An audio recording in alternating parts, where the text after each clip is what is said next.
selamat pagi.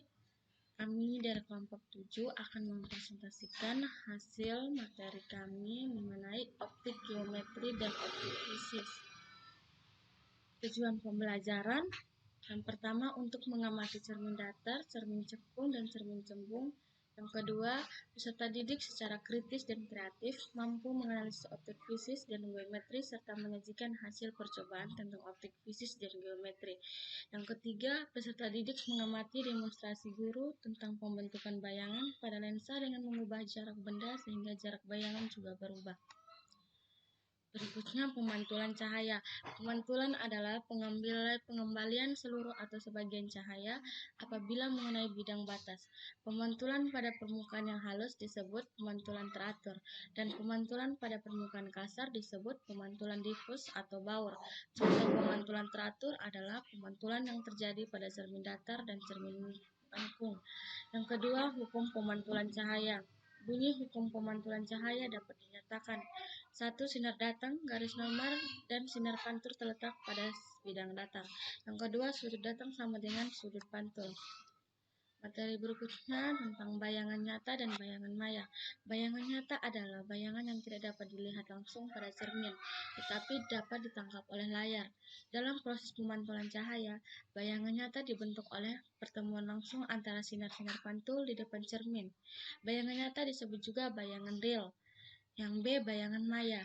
Bayangan maya adalah bayangan yang langsung dapat dilihat melalui cermin, tetapi tidak dapat ditangkap oleh layar. Dalam proses pemantulan cahaya, bayangan maya dibentuk oleh perpanjang sinar-sinar pantul, biasanya dilukis dengan garis putus-putus. Yang pertama di belakang cermin. Bayangan maya disebut juga bayangan virtual atau semu. Materi berikutnya pemantulan pada cermin datar. Cermin datar memiliki permukaan yang halus sebagai pemantulannya biasa dan biasanya terbuat dari kaca. Di belakang kaca terdapat lapisan tipis yang mengkilap sehingga tidak tembus cahaya, seperti yang terdapat pada gambar 5.2 berikut. Sifat-sifat bayangan yang dibentuk oleh cermin datar adalah maya, sama tegak dengan bendanya, sama besar dengan bendanya, jarak bayangan ke cermin sama dengan jarak benda ke cermin. Materi selanjutnya pemantulan pada cermin cekung. Cermin cekung atau cermin lengkung ada dua jenis, yaitu cermin cembung dan cermin cekung. Cermin cekung ialah cermin yang berbentuk lengkung seperti bagian kulit bola dan mengkilap di bagian dalamnya. Cermin cekung bersifat mengumpulkan cahaya atau konvergen. Artinya jika berkat cahaya sejajar melalui suatu permukaan cermin cekung, berkat cahaya tersebut akan dipantulkan melalui satu titik yang sama. Titik terkumpulnya sinar-sinar pantul disebut titik fokus atau titik api yang terletak di sumbu utama. Contoh gambar pemantulan pada cermin cekung teman-teman bisa melihat pada gambar 5.3.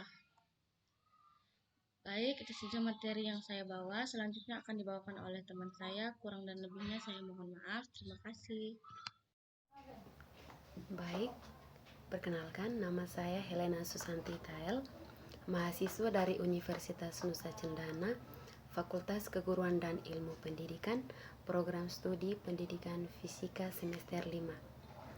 Di sini saya akan menjelaskan lanjut mengenai materi optik geometri dan optik fisis yang sebelumnya sudah dijelaskan oleh teman saya Nur Amalia.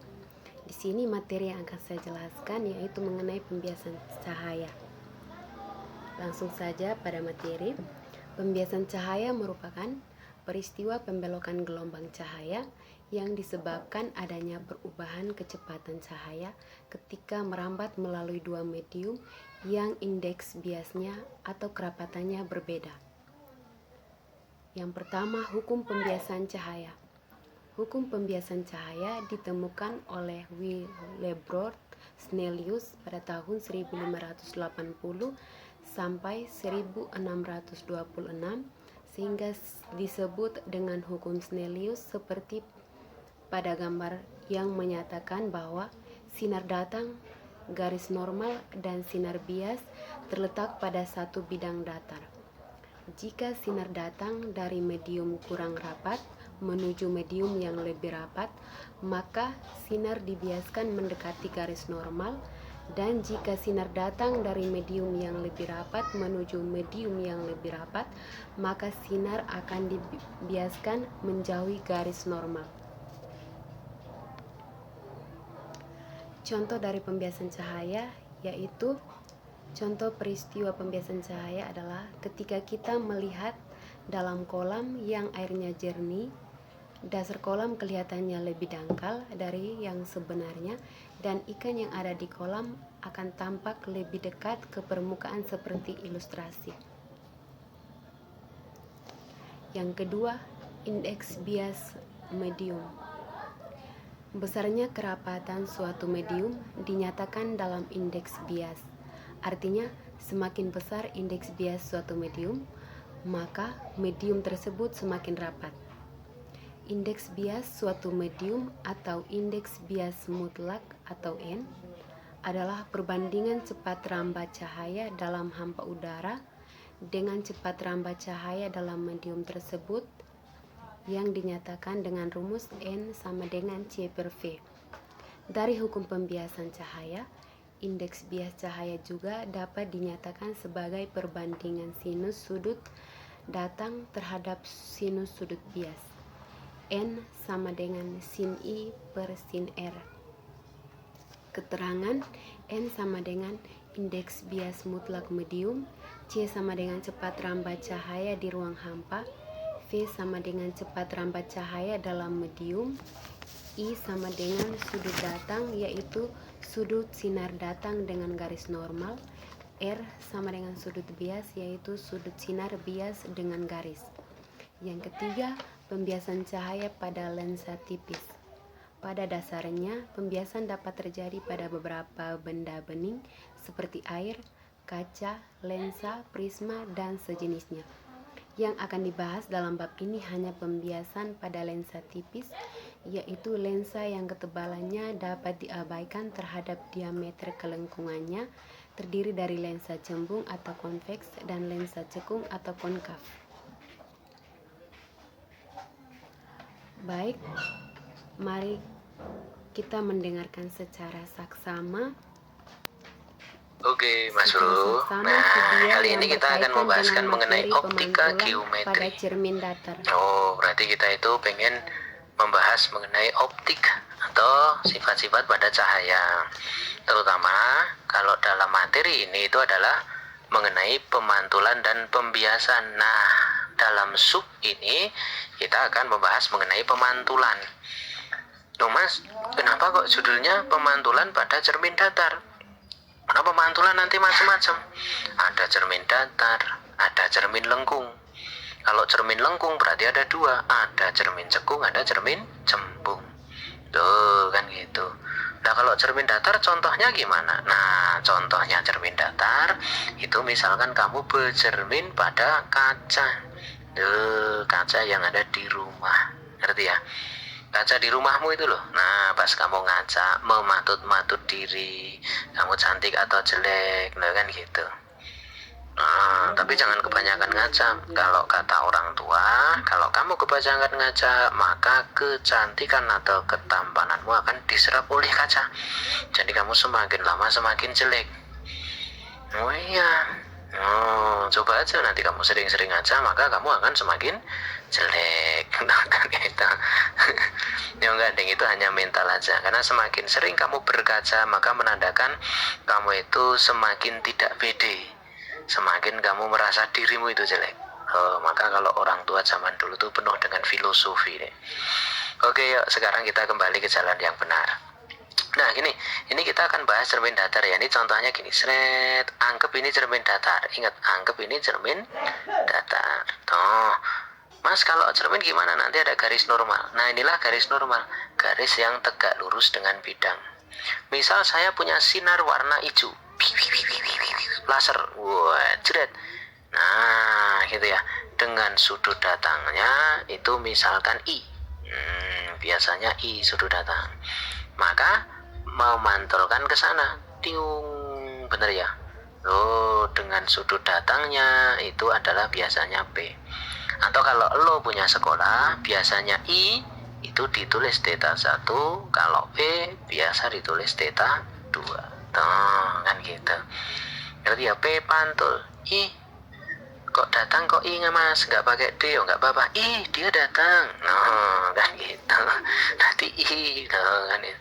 Nah, ingat yang namanya theta, theta itu sudut. Nah, sudut dengan garis normal. Theta itu sudut dengan garis normal. Berarti jangan ini. Jadi kalau misalkan saya punya example ini, Dek. Saya punya example. Misal gini, misal desret sudutnya 30. Nah, berarti sudut datangnya bukan 30, tapi berapa? 60. Kalau sudut datangnya 60, berarti sudut pantulnya juga 60. Berarti ke sana ding. Berarti ini 60. Tuh loh. Nah, Mas, berarti kita punya kunci nih. Oke, kita punya kunci. Clue-nya yang pertama kalau cermin datar. Nah, kan gitu. Berarti sudut datang sama dengan sudut pantul. Kan gitu. Itu ya. Itu clue yang pertama. Nah, sekarang kalau kita belajar untuk yang kedua, Mas, misalkan saya berkaca nih, Wah, ini cermin. Nah, ini cermin. Sret. Ini cermin ya. Oh, tak ganti. Warnanya diganti deh. Nah, warnanya diganti. Misal ini cermin. Sret. Cerut. Nah, ini lantainya. Wis, kamu bercermin nih. Kamu bercermin di sini. Sit. Nah, gini. Nah, gini bener ya. Maka nanti bayanganmu akan di sini. Tuh, misalkan ini 5 cm, misal 5 meter atau 1 meter aja. Nah, berarti jaraknya ini ke sini juga 1 meter. Oh, berarti kepalamu akan di sini nih. Sit. Nah, ini kepalamu di sini, terus tangannya di sini. Tuh. Nah, kakinya gini. Nah, kan jadi kebalikan. Ngerti ya? Karena apa yang kamu lihat di mata, akan dipantulkan lagi di sini. Mas, kalau saya ngelihat ke bawah, neng, benar ya? Nah, maka pantulannya di sini. Tuh, kamu ngelihat yang namanya, kakimu di sini. Nah, karena aslinya kamu lihat pantulannya. Ingat kenapa kok pantulan? Sudut datang, matamu kan di sini ya. Berarti kamu ngelihat kakimu. Sudut datang sama dengan sudut pantul. Nah, ini namanya garis normal. Sudut datang sama dengan sudut pantul. Berarti ini. Nah, sama dengan yang di sana.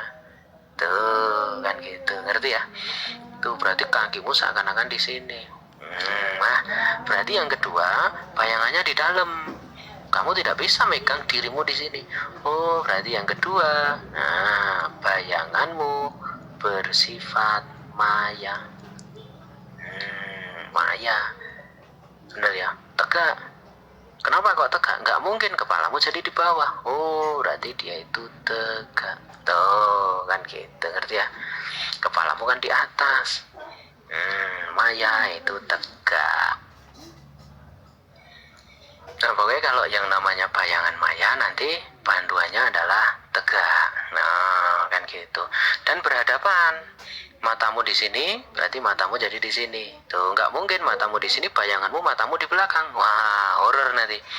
Coba kalau kamu lihat, kamu lihat ke cermin, ternyata kamu jadi nggak ada matanya. Wah, nanti kamu lari terbirit. Nah, kan gitu. Ngerti ya? Nah, terus yang ketiga, ukuran bayangan sama dengan ukuran apa ini benda. Berarti nanti jarak bayangan sama dengan jarak benda. Tuh, kan gitu. Ngerti ya? Ukurannya sama. Nggak mungkin kamu jadi lebih gede atau lebih kecil. Pasti sama. Semuanya sama. Hanya Baik, selanjutnya kita akan mendengarkan materi selanjutnya yang akan dipresentasikan oleh teman saya Bruno Platinitit. Terima kasih.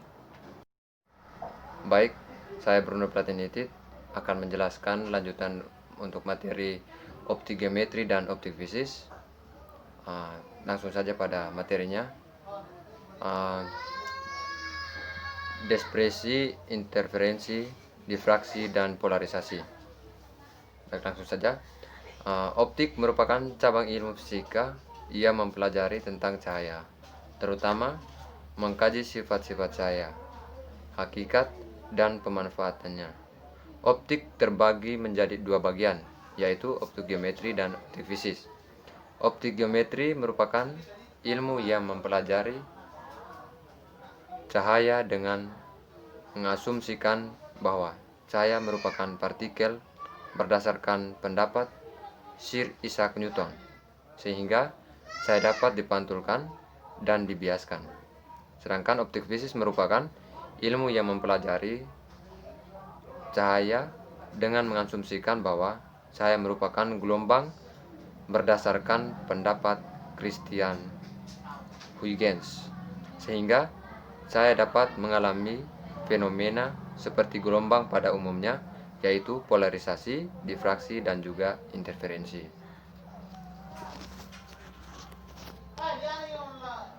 Yang pertama kita bahas tentang dispersi cahaya. Dispersi adalah peristiwa peruraian cahaya putih atau polikromatik menjadi cahaya berwarna-warni. Cahaya putih merupakan cahaya polikromatik, artinya cahaya yang terdiri atas banyak warna dan panjang gelombang. Yang kedua, interferensi cahaya. Interferensi cahaya adalah perubahan antara dua gelombang cahaya yang koheren. Dua berkas cahaya disebut koheren jika kedua cahaya itu memiliki beda fase tetap. Yang ketiga, difraksi. Pada gerak gelombang telah diperkenalkan pula bahwa gelombang permukaan air yang melewati sebuah penghalang berupa sebuah celah yang sempit akan mengalami lenturan atau difraksi. Peristiwa yang sama terjadi jika cahaya dilewatkan pada sebuah celah yang sempit, sehingga gelombang cahaya itu akan mengalami difraksi. Selain disebabkan oleh celah sempit, peristiwa difraksi juga dapat disebabkan oleh kisi, yang dimana kisi adalah sebuah penghalang yang terdiri atas banyak celah yang sempit. Jumlah celah dan kisi dapat mencapai ribuan pada daerah selebar 1 cm. Kisi difraksi adalah alat yang analisis, seperti kita lihat pada gambar tersebut.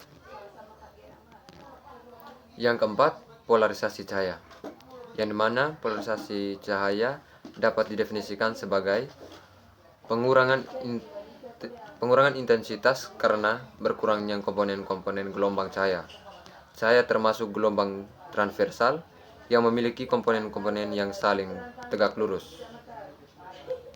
Komponen-komponen inilah yang dapat hilang saat terjadi polarisasi. Polarisasi cahaya ini dapat disebabkan oleh beberapa macam, di antaranya adalah refleksi atau pemantulan, absorpsi atau penyerapan, dan refraksi atau pembiasan dan hamburan.